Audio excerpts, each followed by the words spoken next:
함께 봉독한 야고보서 5장 7절부터 12절까지 말씀을 통하여 성도의 고난은 해피엔딩이라는 제목으로 말씀을 함께 나누겠습니다. 저는 영화나 드라마가 해피엔딩으로 끝나는 것을 좋아합니다. 그래서 슬픈 영화는 잘 보지 않는 편입니다.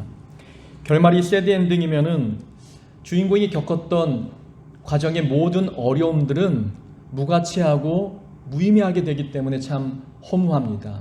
그래서 주인공이 과정 중에 힘든 일을 겪었다 할지라도 그 끝이 해피엔딩이면은 지금까지 겪은 모든 고난이 보상받는 것 같아서 저 또한 마음이 기쁩니다. 10월 달에 아마 이 내용에 대해서 칼럼을 쓴 기억이 납니다. 그 내용을 다시 한번 언급하면서 설교를 함께 시작해 보고자 합니다. 현진건이 쓴 운수 좋은 날이라는 소설이 있습니다. 제가 학창 시절에 아마 학교에서 그 필독서로 지정해준 그 소설이었는데 이 소설의 끝이 참 슬프게 끝납니다. 이 소설은 일제 강점기 때 가난한 인력거 김첨지에 관한 이야기를 다루고 있습니다. 김첨지에게는 병든 아내와 3살박이 아들이 있었습니다. 이 아내의 소원은 따뜻한 설렁탕 한 그릇을 먹는 것이었지요. 그러나 가난한 남편은 아내가 원하는 그 설렁탕 한 그릇, 참 흔한 음식이었지만 그 설렁탕 한 그릇도 사줄 형편이 되지 못했습니다. 병든 아내의 배를 채워줄 만한 능력이 이 남편에게는 있지 않았지요.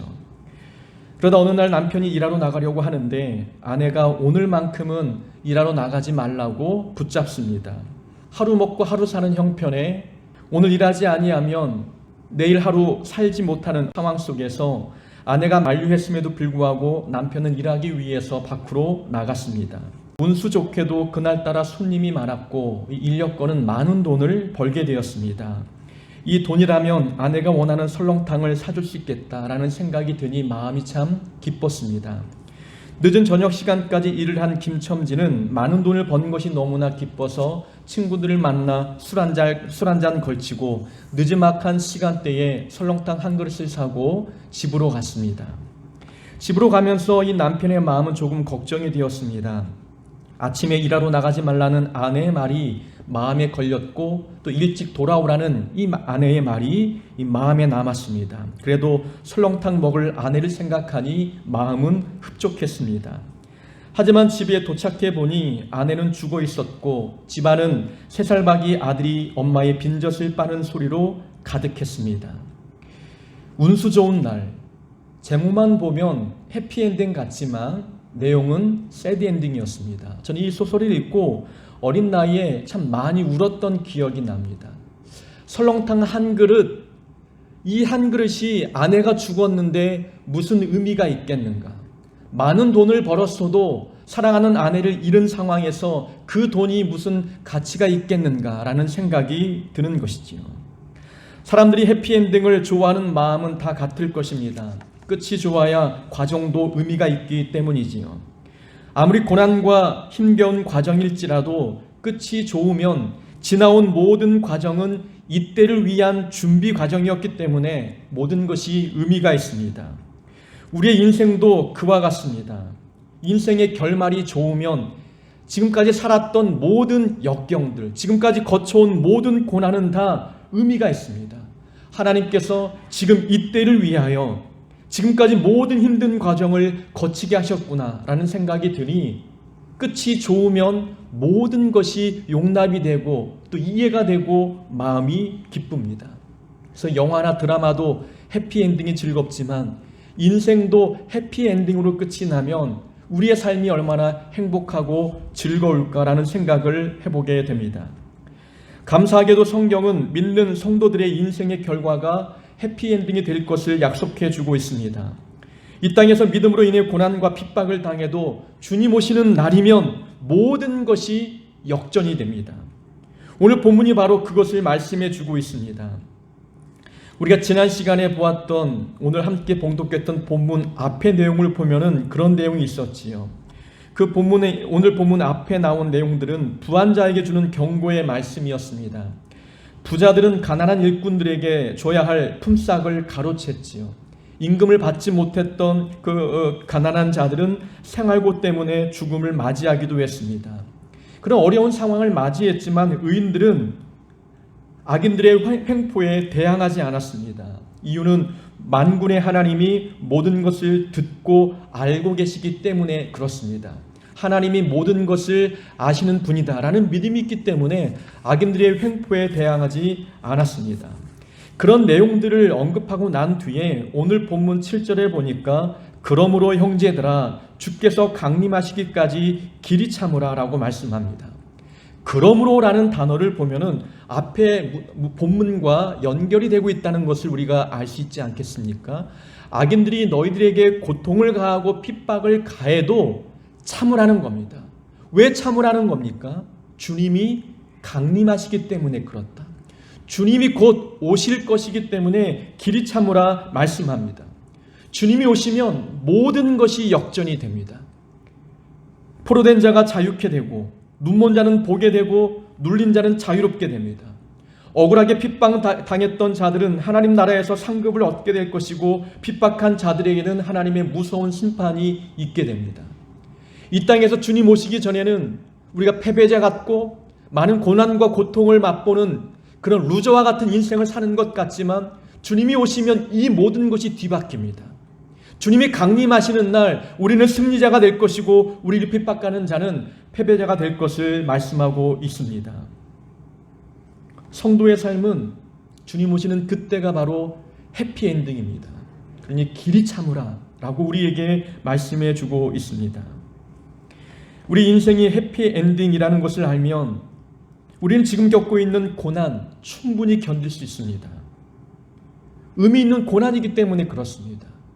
끝이 해피엔딩이면 이 과정에서 겪는 고난 우리는 충분히 인내하며 참아낼 수 있는 것 아니겠습니까? 이 고난도 의미가 있겠구나. 이 고난이 긍정의 결과를 낳는 데 있어서 중요한 역할을 하겠구나 라는 것을 그런 생각을 갖게 되니 고난 속에서 우리는 마음 편히 하나님의 일하실 일들을 기대할 수 있게 됩니다. 그래서 우리에게 말씀하기를 인내하라라고 오늘 본문이 말합니다. 그 인내가 우리를 해피엔딩으로 인도해 줄 수 있기 때문에 그렇습니다. 우리 삶의 어떤 과정을 거치든 모든 과정은 해피엔딩의 결말을 맞습니다. 그렇다면 우리는 해피엔딩의 그 끝으로 나아가는 그 삶의 자리에서 어떤 태도를 가지고 삶을 살아야 하는지 우리가 본문을 통해서 함께 보고자 합니다. 7절에 보면은 농부의 예를 들어서 말씀하고 있습니다.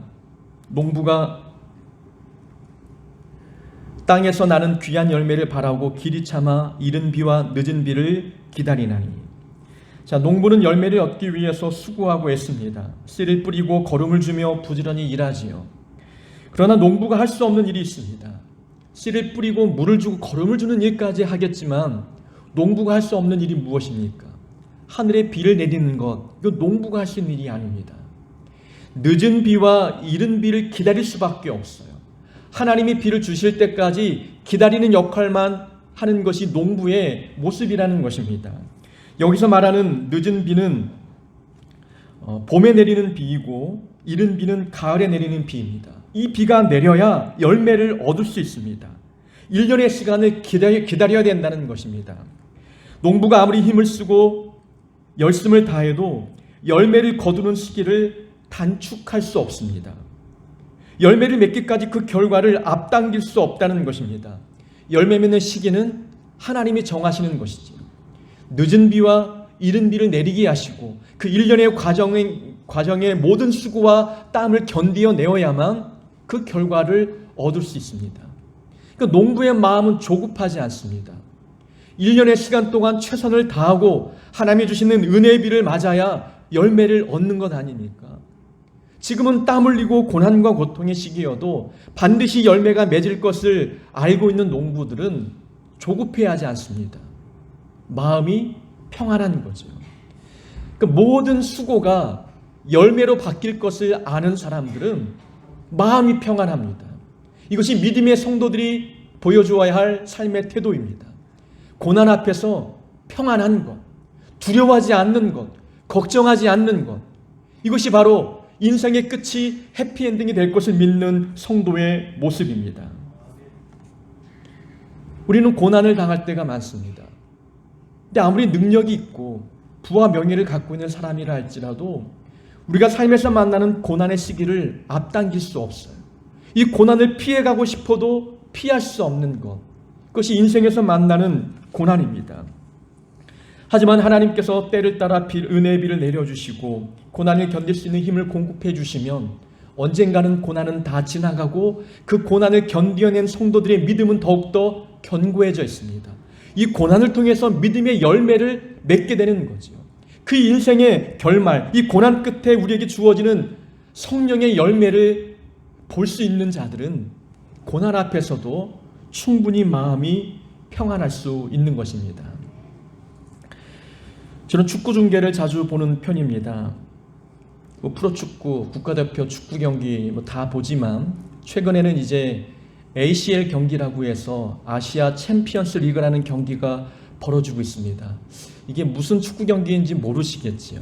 1년 동안 각국에서 프로리그가 다 진행이 되고 난 뒤에 상위 1등부터 4등까지는 이제 아시아 지역에 있는 모든 그런 프로축구 팀들끼리 모여서 경기를 벌이는 겁니다. 어느 나라의 어느 프로축구팀이 가장 강력한 팀인가를 겨루는 시간이죠.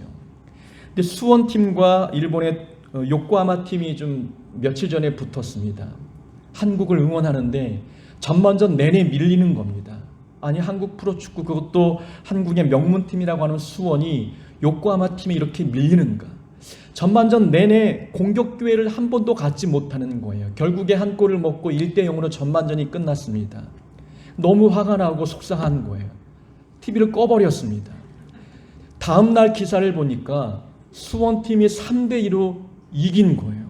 이게 도대체 어떤 일일까?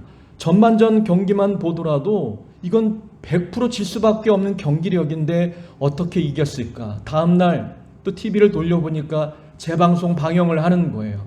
이제 마음 편히 보겠다 싶어서 처음부터 보는 거예요. 전반전 내내 밀리는 경기를 해도 보는 제 마음은 어떻습니까? 화가 나겠습니까? 아닌 거예요. 이 경기를 어떻게 이겼을까 기대감이 드는 거예요. 결과를 알기 때문에 그렇습니다. 그 결말이 해피엔딩인 것을 알기 때문에 우리 팀이 밀려도 전혀 당황하거나 두렵지 않는 거죠. 후반전이 되니까 전세가 완전히 달라졌습니다. 일본 팀은 공격 기회를 많이 갖지 못하고 일방적인 공격을 수원팀이 하는 거예요. 한 골을 넣고 두 골 넣고 세 골까지 연달아 넣게 되는 거예요. 마지막 끝나기 전에 한 골을 더 먹어서 3대2로 끝났죠. 역시 한국 프로축구팀이 더 힘이 좋구나라는 생각을 갖고 기분 좋게 경기를 관람했다는 거예요. 축구 경기만 보더라도 이미 결과를 알고 보면 잠시 밀리는 상황이어도 마음 아파하지 않습니다. 당황하지 않고 두렵지 않습니다. 오히려 기쁘고 기대감에 찬 모습으로 축구 경기를 본다는 거예요. 근데 우리 인생의 끝을 우리는 알고 있습니다. 하나님께서 분명히 이 고난의 끝에 열매로 바꿔주실 것, 이 고난을 열매로 바꿔주실 것을 우리는 믿고 있습니다. 믿음의 눈으로 그것을 보았습니다. 그럼 고난의 강도가 깊을수록 우리는 어떤 마음이 들겠습니까? 기대감이 차는 거예요. 마음이 기쁜 겁니다. 마음이 평안한 거죠. 이것이 믿음 있는 성도의 자세입니다. 그 끝을 해피엔딩으로 마감하실 하나님의 능력을 믿는 성도들은 바로 그런 은혜가 우리에게 있게 되는 것입니다. 하나님의 일을 하는 모든 자들에게는 고난이 항상 찾아옵니다. 십자가의 길을 걸어갈수록 고난은 피할 수 없습니다. 그러나 중요한 것은 고난을 만나도 그 고난은 반드시 우리를 좋은 열매로 인도한다는 것입니다. 해피엔딩으로 인도한다는 것 우리는 기억해야 합니다. 성경 속의 믿음의 조상들을 봐도 그렇습니다. 하나님께 쓰임받았던 사람들 중에 고난의 과정을 거치지 않는 사람은 아무도 없었습니다. 아브라함, 이삭, 야곱, 요셉, 신약의 사도 바울까지 모두가 하나님의 귀한 사역들을 감당한 사람들이지만 그들은 모두 고난의 과정을 거쳤습니다. 그들이 겪은 모든 고난은 좋은 열매로 변화되었지요. 아브라함이 고난을 거치고 난 뒤에 그의 이름이 아브라함으로 변화되었습니다. 야곱은 그의 이름이 이스라엘로 변화되었고 사울은 사도 바울이라는 이름으로 바뀌었습니다. 이름이 바뀌었다는 것은 존재 자체가 변화되었다는 것이지요. 고난과 고통을 통해서 그의 삶이 바뀌고 성품이 성숙해지고 하나님의 귀한 일꾼으로 자라났다는 것입니다.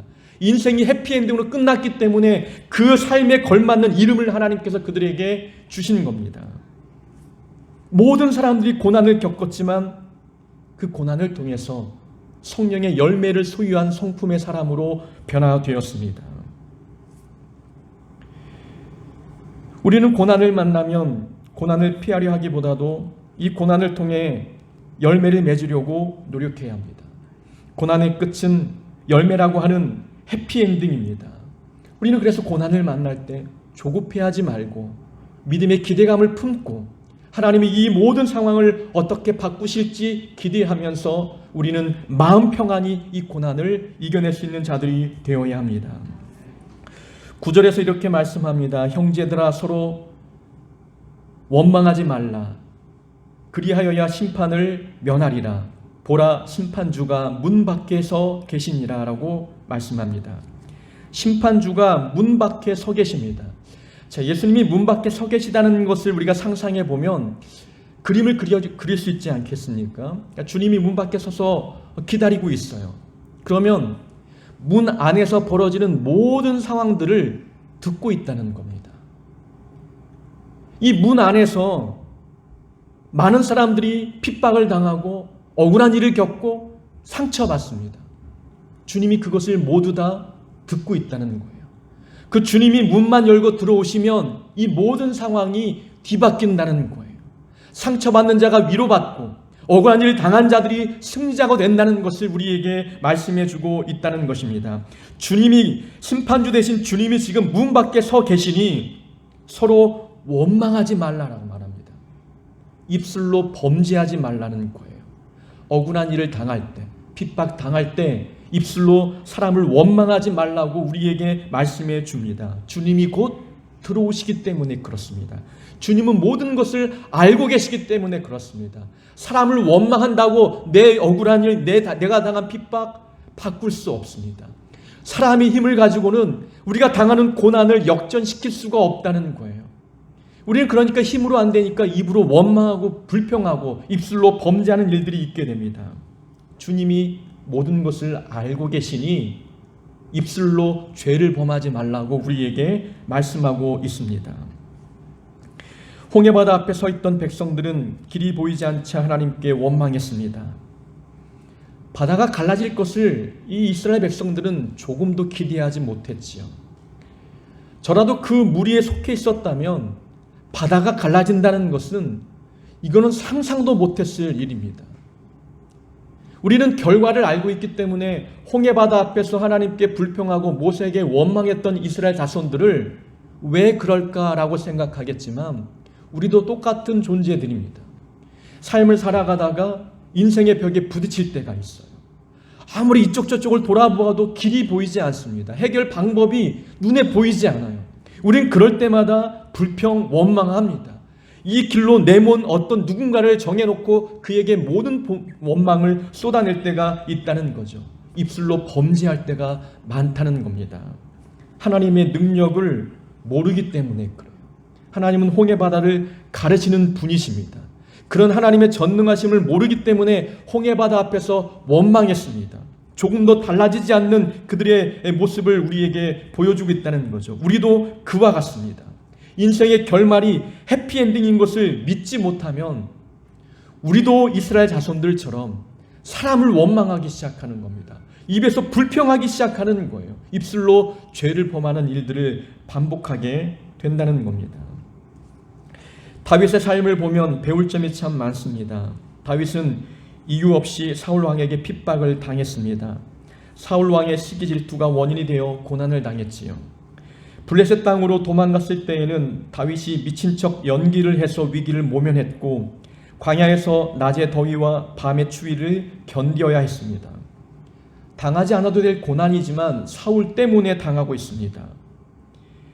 사울이 참 미울 법도 할 텐데 다윗은 사울 왕에게 조금도 불평하거나 원망하지 않았습니다. 시편 34편에 보면은 다윗이 사울에게 쫓겨다닐 때 지은 시입니다. 내 혀를 악에서 금하며 내 입술을 거짓말에서 금할지어다. 악을 버리고 선을 행하며 화평을 찾아 따를지어다. 도망다니는 상황이었지만 그의 입술로 범죄하지 않습니다. 혀를 악에서 금하였습니다. 내 입술로 거짓말을 하지 않는 모습으로 나아가고 있다는 거죠. 다윗이 이렇게 궁지에 몰렸을 때에도 사울 왕을 미워하지 않았던 이유가 무엇입니까? 그는 결과를 알고 있었기 때문에 그렇습니다. 의인은 고난이 많으나 여호와께서 그의 모든 고난에서 건지시는도다. 시편 34편 19절의 말씀입니다. 다윗은 하나님께서 나를 건져주실 것을 믿고 있었어요.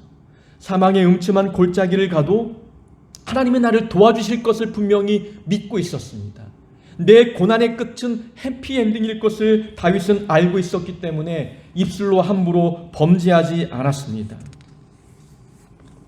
힘든 시기를 거칠 때 사람들은 원망할 때가 많습니다. 대부분 우리가 겪는 어려움은 사람 때문에 생긴 것이 많기 때문이겠지요. 입술로 원망하기 시작하면 힘든 시간은 훈련의 기회가 되지 못합니다. 똑같은 광야를 걸었는데 모세는 성장했는데 이스라엘 백성들은 제자리 걸음이었습니다. 차이점이 무엇입니까? 모세는 힘들 때마다 기도했고 이스라엘 자손들은 힘들 때마다 입술로 하나님과 모세에게 불평했습니다. 불평하고 원망하자 그들의 인생의 시간은 낭비되었고 광야는 그들에게 조금도 훈련의 기회가 되지 못했습니다. 힘든 시기를 거칠 때 입을 잘 우리가 다스리지 아니하면 세월만 낭비하게 됩니다. 믿음이 성장함 없이 늘 제자리 걸음만 할 수밖에 없는 것이지요. 우리는 이 고난의 끝이 해피엔딩인 것을 믿어야 합니다. 그래야 입술을 다스릴 수 있게 되는 거예요. 부목사로 살 때에 참 불평 나올 일들이 참 많았습니다. 어떤 날은 불평이 막 쏟아져 나올 때 입술을 제어하지 못하고 불평할 때가 있어요.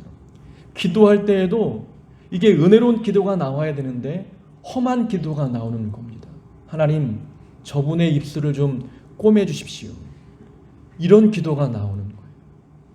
근데 내가 불평하지 않고 마음을 꾹꾹 닫으면 또 마음 상태가 달라지는 겁니다. 가만히 마음을 들여다보니까 불평이 나올수록 내 마음의 고집과 아집은 더욱더 견고해집니다. 다듬지 않은 돌이 내 마음에 자라고 있어서 그 다듬지 않은 돌의 그 모서리 부분이 더욱더 날카로워지는 겁니다. 불평할수록, 원망할수록 마음은 다듬어지지 않는 모습들을 발견하게 되는 거예요. 불평이 또 다른 불평을 낳고 불평이 점점 눈덩이처럼 불어나는 경험들을 우리는 많이 하지 않습니까?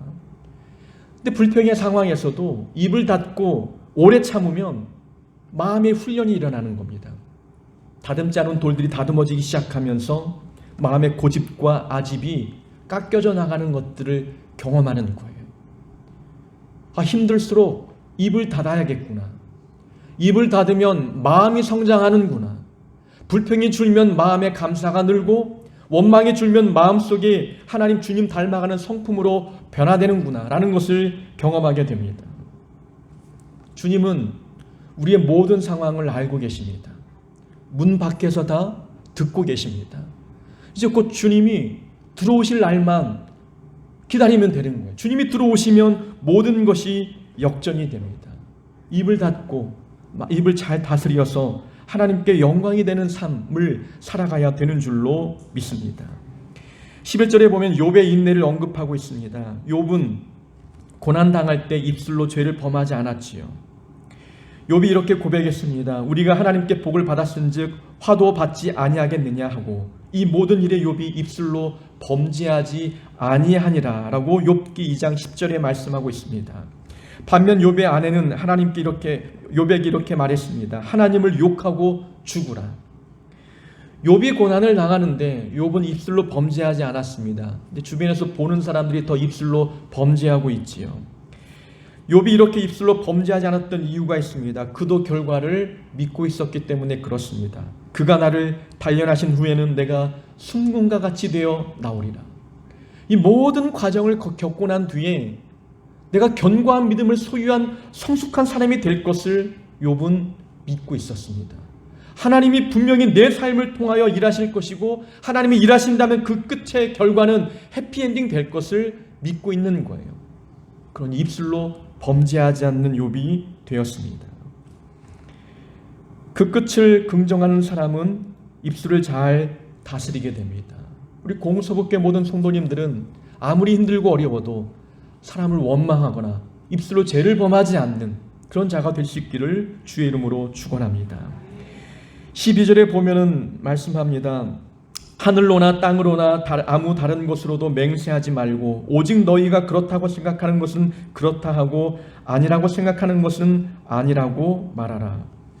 그러니까 맹세하지 말라는 말씀이죠. 이 동일한 말씀 예수님께서 산상수훈에서도 말씀하셨습니다.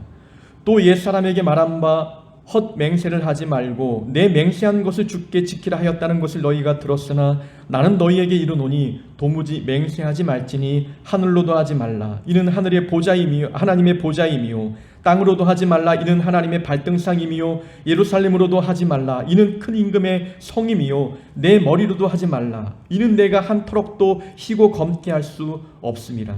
오직 너희 말은 옳다 옳다 아니라 아니라 하라. 주님의 가르침과 이 야고보서 오늘 12절의 말씀이 같은 것을 말하고 있는 겁니다. 당시 사람들은 자신의 주장이 옳다는 것을 증명하기 위해서 하나님의 이름으로 맹세하는 일들이 있었습니다. 하나님의 이름을 걸고 말하면 사람들이 믿기 때문에 그런 거죠. 그런데 예수님은 그렇게 하는 것은 하나님의 이름을 망령되이 일컫는 것이라고 금하셨습니다. 자, 맹세하지 말라는 말씀은 어떤 의미입니까? 다른 것을 담보로 맹세하지 않아도 상대가 믿을 수 있도록 신뢰받는 삶을 살라는 겁니다. 그 사람이 얼마나 신뢰를 주지 못하면 하나님의 이름을 걸고 맹세해야 상대방이 믿겠습니까? 내 말이 사실임을 증명하기 위해서 하나님의 이름을 끌어들이고 내 말이 틀리면 내가 성을 갈겠다, 내 전 재산을 걸겠다 이렇게 모든 것을 끄집고 들어와야 상대가 간신히 믿는 그런 일이 있다면 얼마나 신뢰받지 못한 삶을 살고 있는 것이겠습니까? 지금도 젊지만 저는 더 젊었을 때 농담을 참 많이 했습니다. 그래서 많은 주변 친구들, 청년들 또 학생들이 이종근 목사님은 설교 빼고는 다 믿지 말라는 거예요. 모든 하는 말들이 다 농담이니까 그런 겁니다. 교육전도사 사역할 때 토요일 저녁에 내려가서 교회에서 하룻밤을 자고 그리고 주일날 사역하고 집으로 올라오는 일들을 반복했습니다. 3년을 그렇게 했지요. 근데 같이 자는 동료 전도사님이 늘 코를 고는 거예요. 잠을 늘 못 자. 3년 내내 꼬박 밤을 샐 때가 많았습니다. 잠을 못 자니까 몸이 피곤하고 어느 날 감기가 들었어요. 열이 막 고열이 나는데 주일 저녁에 예배 마치고 집으로 이제 여천에서 광주까지 올라갑니다. 1시간 반 동안 운전해 가는데 히터를 최대한 높여도 이 추위를 견딜 수가 없는 거예요. 아내한테 전화를 했으면 내 지금 너무 아프니까 병원 갈 준비하고 나와 있으라 전화를 했어요. 아내가 막 웃는 거예요. 빨리 와, 뭘 아파. 아무리 말을 해도 믿지 않는 거예요. 근데 처음으로 욕을 했습니다. 믿는 거예요. 그러니까 사람이 뭔가 담보를 걸어야 믿게 된다는 것은 그 사람의 삶에 문제가 있다는 거예요.